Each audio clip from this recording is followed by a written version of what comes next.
সমাবেশের অনুমতি না দেওয়ার প্রতিবাদে বিএনপির পূর্ব ঘোষিত কালো পতাকা কর্মসূচি পালন করতে শনিবার সকাল থেকে দলীয় কার্যালয়ে জড়ো হন নেতাকর্মীরা।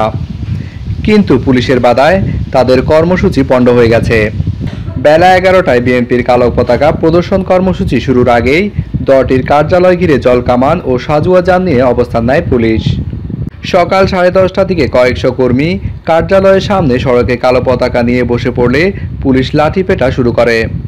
এতে বিএনপি সাংগঠনিক সম্পাদক ফজলুল হক মিলন, চেয়ারপারসনের উপদেষ্টা পরিষদের সদস্য আতাউর রহমান ডালি এবং সাবেক সংসদ সদস্য নীলুফার চৌধুরী মনি সহ কয়েকজন আহত হন।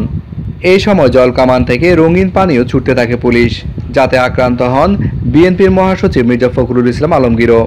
ঘটনাস্থল থেকে বিএনপি যুগ্ম মহাসচিব সৈয়দ মোজাম্মেল হোসেন আলাল, কেন্দ্রীয় নেতা মুস্তাফিজুর রহমান বাবুল সহ 42 জনকে আটক করা হয়।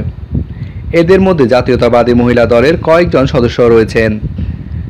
শান্তিপূর্ণ কর্মসূচিতে পুলিশ বিনা উস্কানিতে হামলা চালিয়েছে বলে অভিযোগ করেছেন বিএনপির মহাসচিব মির্জা ফখরুল ইসলাম আলমগীর।